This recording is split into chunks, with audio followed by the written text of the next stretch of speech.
சரி, இந்த கண்ணுக்கும் சூரியனுக்கு என்ன சம்பந்தம் அப்படின்னா, சூரியன் ஜாதகத்தில் பவராக இருக்குது அப்படின்னா அவங்களுக்கு இயற்கையாகவே பித்த உடம்புக்காரங்களா ஆயிடுறாங்க. அவங்களுக்கு இல்லைங்களா, பித்த உடம்பு ஆகிடுது.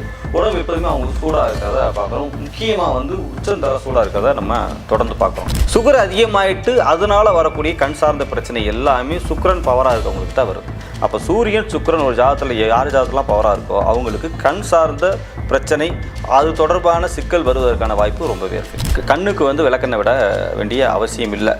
ஏன்னா என்ன செய்யலாம் அப்படின்னா, அவங்க வீக்லி ஒன்ஸ் ஆயில் பாத் எடுக்கிறது, வாரத்தில் 2 முறை, எல்லாருமே நான் சொல்கிறது தான், வாரத்தில் 2 முறை எண்ணெய் தேய்ச்சி குளிங்க அப்படின்னு நம்ம சொல்கிறோம். இன்றைக்கி இருக்க சூழ்நிலைக்கு அட்லீஸ்ட் ஒரு நாளாவது எண்ணெய் தேய்ச்சி குளிங்கன்னு சொல்கிறோம். எனக்கு தெரிஞ்சு நான் அசைவு இந்த மாதிரி கண் பிரச்சனை வந்துருச்சு அப்படின்னாலே பெரும்பாலும் ஒரு 40-48 நாளைக்காவது மருந்து எடுத்துக்கிறாங்க இல்லைங்களா.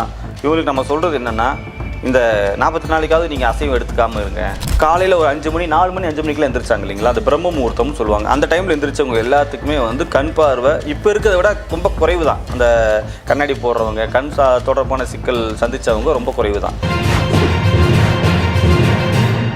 இன்றைய காணொலியில நம்ம கூட சிறப்பு விருந்தினராக மருத்துவ ஜோதிடர் பத்மநாபன் சார் இருக்காரு. வணக்கம் சார். வணக்கங்க. ஜாதகத்துல கண் குறைபாடு கண்டுபிடிக்கலாமா? எந்த கிரகம் வந்து உங்களுக்கு பிரச்சனையா இருந்தா மக்களுக்கு வந்து இந்த கண் சார்ந்த பிரச்சனைகள் வரும் சார்? ஒருத்தர் ஜாதகத்துலங்க சூரியன் சுக்கிரன் இந்த ரெண்டுமே வந்து கண் குறிக்கக்கூடிய கிரகமாக நம்ம ஜோதிடத்தில் பார்க்குறோம், தொடர்ந்து பார்த்துட்ருக்குறோம். இப்போ சூரியன் அப்படிங்கிறது ஆண்களுக்கு வலது கண்ணாக தான் மெயினாக பார்க்குறாங்க, பெண்களுக்கு இடது கண்ணாக சந்திரனை பார்க்குறாங்க. அந்த வகையில் பார்க்கும்பொழுது சூரியன் ஒரு ஜாதத்தில் பவராக இருக்குது அப்படின்னா, சரி, இந்த கண்ணுக்கும் சூரியனுக்கு என்ன சம்பந்தம் அப்படின்னா, சூரியன் ஒரு ஜாதத்தில் பவராக இருக்குது அப்படின்னா அவங்களுக்கு இயற்கையாகவே பித்த உடம்புக்காரங்களா ஆயிடுறாங்க. அவங்க இல்லைங்களா, பித்த உடம்பு ஆகிடுது. உடம்பு எப்போதுமே அவங்க சூடாக இருக்கிறத பார்க்குறோம். முக்கியமாக வந்து உச்சந்தலை சூடாக இருக்கிறத நம்ம தொடர்ந்து பார்க்குறோம். அப்படிங்கும்போது உச்சந்தலை சூடாயிடுச்சு அப்படின்னாலே அதுக்கு அடுத்து வரக்கூடிய முதல் ஆர்கனே வந்து கண்ணு தான் இல்லைங்களா. அப்போ கண்ணோட நரம்புகளில் ரொம்ப சின்ன ரொம்ப ஒரு மைக்ரோ அளவில் இருக்கக்கூடிய ரொம்ப சின்ன நரம்புகள், அந்த சின்ன நரம்புகளில் பாதிக்கப்பட்டு கண் தொடர்பான பிரச்சனையை அவங்க சந்திக்கிறாங்க. கண் எரிச்சல் தான் அவங்களுக்கு ஃபஸ்ட்டு வருது, அல்லது கண்ணில் வந்து ஒரு மாதிரி நமைச்சல் ஏற்படுத பார்க்குறோம். சரி, அப்போ அடுத்து வந்து சுக்கிரனை பார்க்குறோம். சுக்கிரன் அப்படிங்கிறது கண் தொடர்பான, இப்போ நம்ம இதிகாசங்கள்லாம் படிக்கிறோம், சுக்கராச்சாரியார்னு ஒருத்தர் படிக்கிறோம்.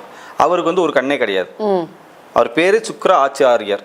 அவருக்கு ஒரு கண்ணு கிடையாது. அப்போ ஆல்ரெடி பேர்லேயே அந்த இது வந்திருக்கு இல்லைங்களா. அப்போ ஒரு ஜாதகத்தில் சுக்கிரன் வந்து பலமாக இருக்குது அப்படின்னாலும் அவங்களுக்கு கண் தொடர்பான பிரச்சனை வருது. சரிங்க, இப்போ நீங்கள் சூரியனுக்கு சூடு அதனால் கண் பிரச்சனை வருதுன்னு ஒரு லாஜிக் சொன்னீங்க. சுக்கராச்சாரியாருக்கு சுக்கிரன் பலமாக இருந்தால் என்ன மாதிரியான எதனால் கண் பிரச்சனை வருதுன்னு இருக்கு இல்லைங்களா.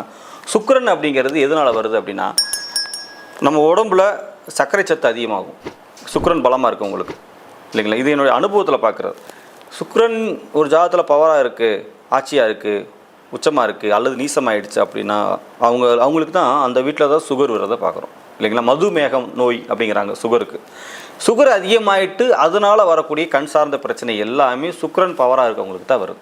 அப்போ சூரியன் சுக்கிரன் ஒரு ஜாதகத்தில் யார் ஜாதகத்துலாம் பவராக இருக்கோ அவங்களுக்கு கண் சார்ந்த பிரச்சனை, அது தொடர்பான சிக்கல் வருவதற்கான வாய்ப்பு ரொம்பவே இருக்குங்க. Okay sir. இப்போ நிறைய ஊடகத்தில் நம்ம பார்க்குறோம், ஒரு பாட்டி வந்து சொல்கிறாங்க, நீங்கள் வந்து சீக்கிரமாகவே கண்ணாடி போட்டுட்டீங்களா, இல்லை நீங்கள் கண்ணாடி இல்லாமல் உங்களுக்கு பிரச்சனை கண்ணாடி போட வேண்டிய நிலைமை வந்துருச்சு அப்படின்னா, நான் சொல்கிறேன் இந்த மாதிரி உணவை சாப்பிட்டாலோ இந்த மாதிரி விஷயங்களை பயன்படுத்தினாலோ நீங்கள் 2 மாதத்திலே கண்ணாடியை தூக்கி போட்டுடலான்றாங்க.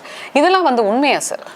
இல்லைங்க, இப்போ அவங்க என்ன அனுபவத்தில் எப்படி சொல்கிறாங்கன்னு தெரில. ஆனால் நாங்கள் பார்க்குற வரைக்கும் இந்த நேத்திர பூண்டுன்னு சொல்லி தைலம் மூலிகை இருக்குது. அந்த நேத்திர பூண்டு தைலமாக இருக்கட்டும், அல்லது சில உணவு முறைகள் கரிசலாங்கண்ணியாக இருக்கட்டும், இது எல்லாமே வந்து கண் சார்ந்த விஷயத்தை சரி பண்ணக்கூடிய அமைப்பில் இருக்குங்க. இதில் இயற்கையாகவே அந்த மருத்துவம் அந்த மூலிகையில் இருக்கிறதுனால நம்ம அதை ரெஃபர் பண்ண வேண்டியதாக இருக்குது. அது போக உணவு சார்ந்த விஷயத்துலேயும் நம்முடைய வாழ்வியல் முறையிலையும் நிறைய முறையை மாற்றம் பண்ண வேண்டியது மூலமாக நம்ம அவங்களுக்கு கண்ணாடி போட்டிருக்கவங்களுக்கு சொல்லும் பொழுது அவங்க அந்த கண் சார்ந்த பிரச்சனை ரெக்கவர் ஆகும்போது கண்ணாடி செய்ய கழிட்டுறாங்க. சூப்பர். ஏன்னா நிறைய மருத்துவர் உங்களை மாதிரி சொல்லியும் பார்த்துருக்கேன்.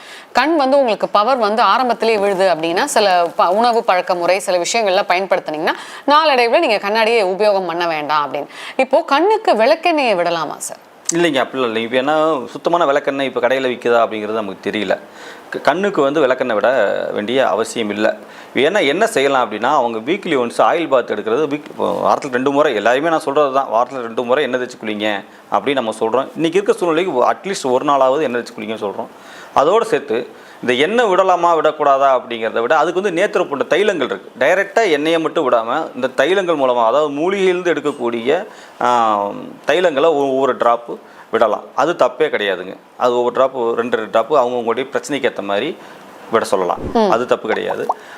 அதே மாதிரி இந்த தொப்புள்ள விளக்கெண்ணெய் வைக்கிறது, இந்த பாதத்தில் எண்ணெய் தேய்ச்சி படுக்கிறது, இதனால மூலமாகவும் கண் எரிச்சல் குறைஞ்சு கண் பார்வை தெளிவு வருவதற்கான வாய்ப்பு ரொம்பவே இருக்குது. இன்னொரு விஷயம், வெளியில் போகிறாங்க, இப்போல்லாம் வெயில் காலம், வெளியில் போகிறாங்க, அட்லீஸ்ட் இந்த கண் கிளாஸ் ஏதாவது ஒன்று போட்டுக்கிறது பெட்டர். ஏன்னா வண்டியில் போகிறவங்க பூச்சி அடிக்கிறதா இருக்கட்டும், வேறு வெயில்னால் ஒரு மாதிரி கண் சுருக்கிறதா இருக்கட்டும், எதுவாக இருந்தாலும் ஒரு சன் கிளாஸ் போட்டுக்கிறது பெட்ரு. இது சேஃப்டிக்காக நம்ம சொல்கிறது.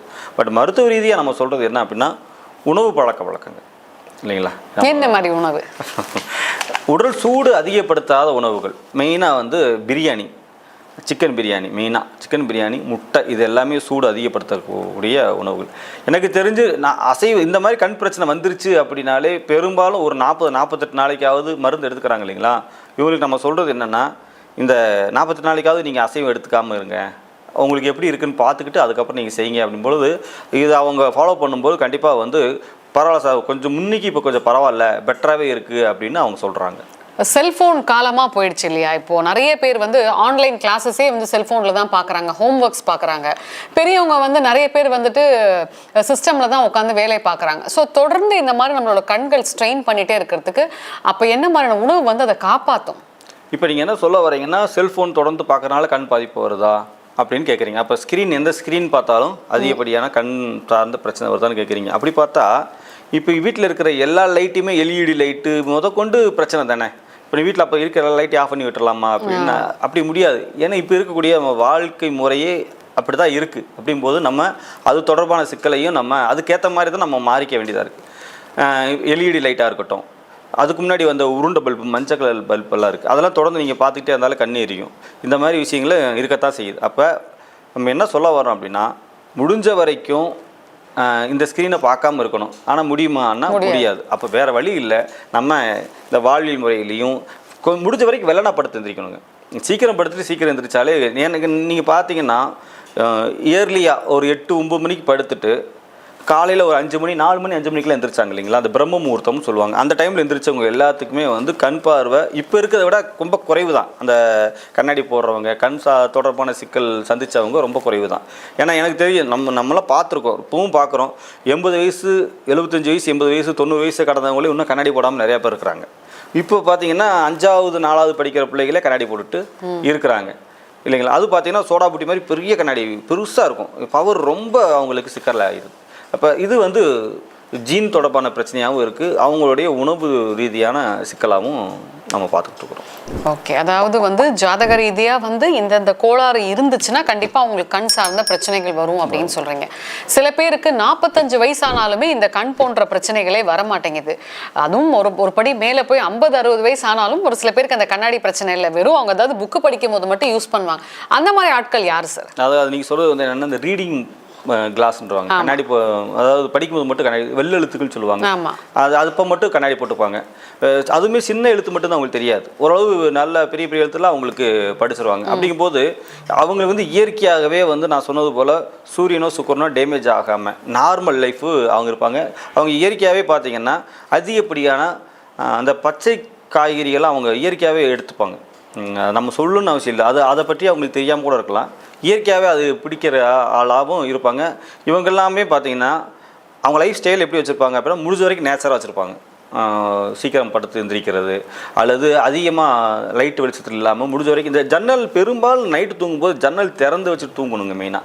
ஏன்னா இது எல்லாமே உள்ளுக்குள்ளேயே இருந்து அந்த ஹீட்டெல்லாம் உற்பத்தி ஆகி இதாகி டெவலப் ஆகி என்ன ஆகுது அப்படின்னா, நம்மளுடைய கண் ரொம்ப சென்சிட்டிவான பகுதி எல்லாத்தையுமே டேமேஜ் பண்ணுதுங்க. ஸோ கண் சார்ந்த விஷயத்தை பற்றி நிறைய விஷயங்கள் ஷேர் பண்ணிக்கிட்டீங்க சார், நன்றி. வணக்கங்க.